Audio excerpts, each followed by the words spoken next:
cuántas personas me escucháis a través de Radio Anglicana.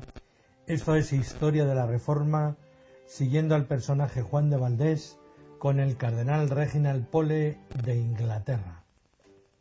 Este es el capítulo 21 de la serie que titulo "Y el catolicismo no volvió".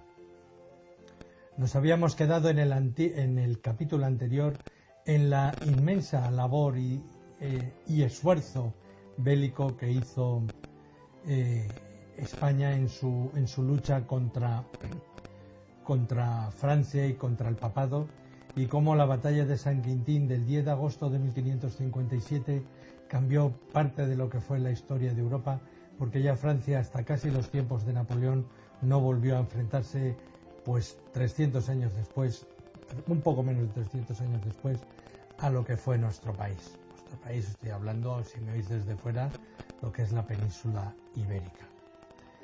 San Quintín dio lugar a la creación del monasterio de San Lorenzo del Escorial, que a todos nos recuerda la magnificencia y esa especie de pentágono y Casa Blanca que organizó, saltando las diferencias históricas, el rey Felipe II para gobernar el mundo, porque era un imperio donde no se ponía el sol. Pero lo que eran nuestras hazañas militares no importaban demasiado a los ingleses. Estos odiaban a los españoles, a los que consideraban altaneros y patanes. Habían inundado Londres de hidalgos castellanos que se apropiaron de palacetes en nombre del rey, y una cosa que los ingleses llevaban muy mal: no pagaban en las tabernas. Decía, esto que te lo paga el rey. De igual manera, el pueblo llano no soportaba la presencia de hábitos religiosos por las calles londinenses.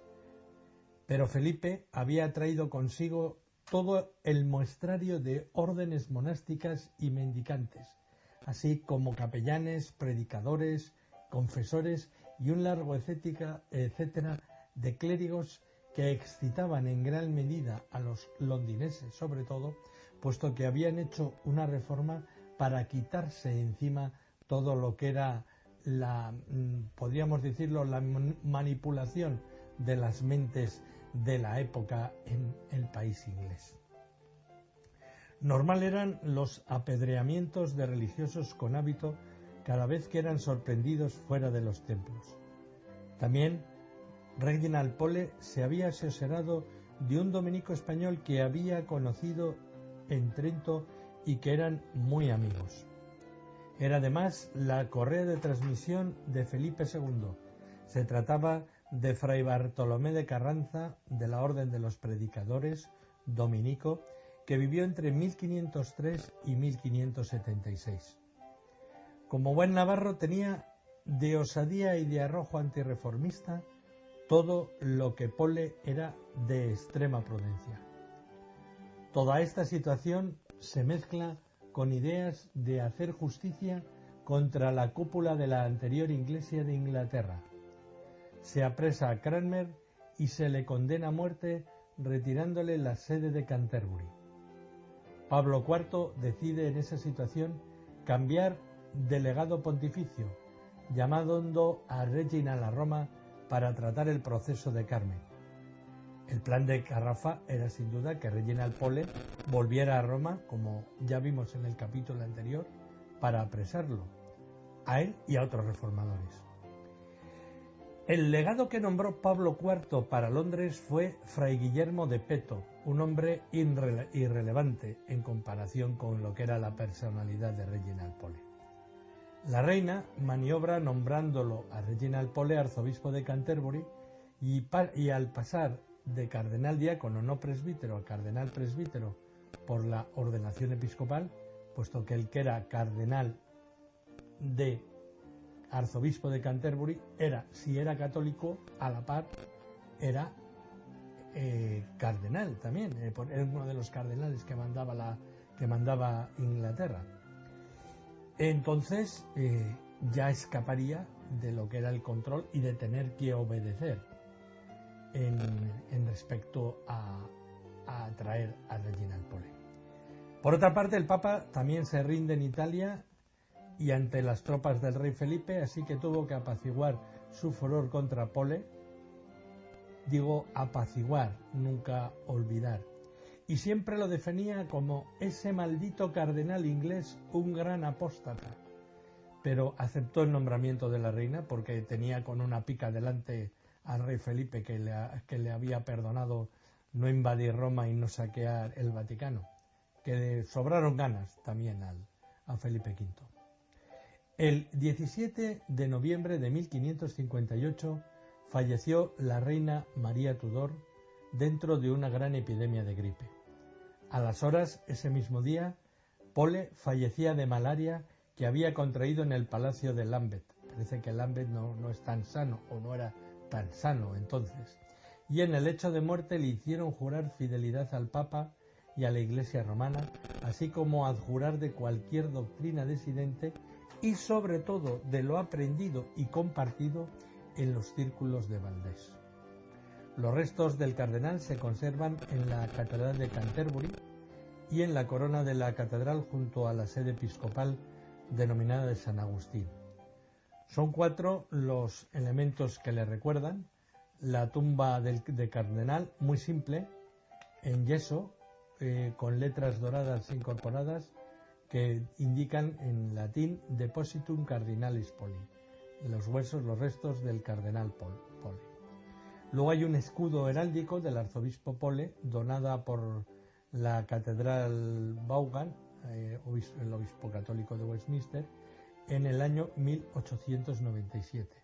2 ángeles sujetan el escudo y el sombrero cardenalicio despliega con filigranas las ínfulas de las borlas. En la capilla del King's School, un bello brital para conmemorar la generosidad del cardenal Pole con dicha escuela, y en el patio de la Menta el escudo de armas del cardenal con su gorro y línea de ínfulas. Pese a Pole y a María, la rama protestante volvió a Londres.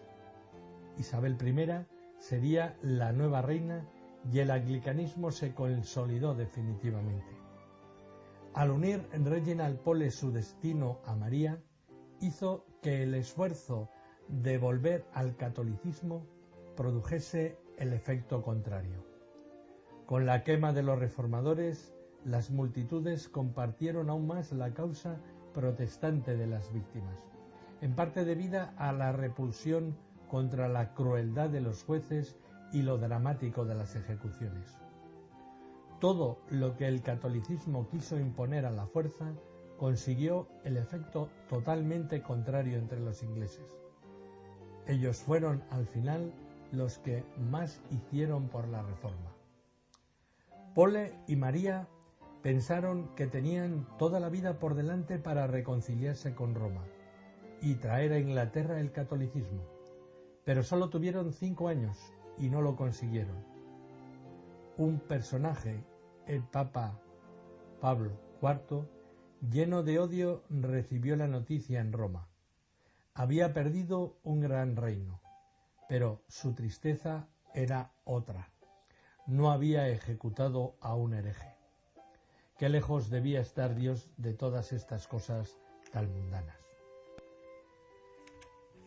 El peso, el influjo de Juan de Valdés, de aquellos círculos que aparecieron en Nápoles, se extendió hasta el final de la vida del cardenal Reginald Pole. Un hombre que nunca se atrevió a dar un paso radical a favor de la reforma, a favor o bien del protestantismo, del luteranismo, del calvinismo o del anglicanismo. Se mantuvo fiel a sus principios católicos, en gran parte porque le habían asesinado a una parte de su familia. Pero en su mente había un reformado por la acción y por las palabras y por las consideraciones de Juan de Valdés. Esto hizo que un papa que a última hora aparece en su vida trace todo tipo de estrategias para conseguir llevarlo a Roma, conseguir juzgarlo y conseguir probablemente ejecutarlo, con un solo objetivo: intentar por todos los medios acabar con los buenos consejos y las palabras de sabiduría que había dado aquel personaje que nació en Cuenca y que un día salió de Alcalá de Henares, camino de Nápoles, y extendiendo su mensaje por todo lo que era el ámbito europeo, partiendo de Italia y partiendo de las ideas reformadas. Esto es Historia de la Reforma. Yo soy Juan Carlos González y un día más encantado de haberos acercado una parte de nuestra historia.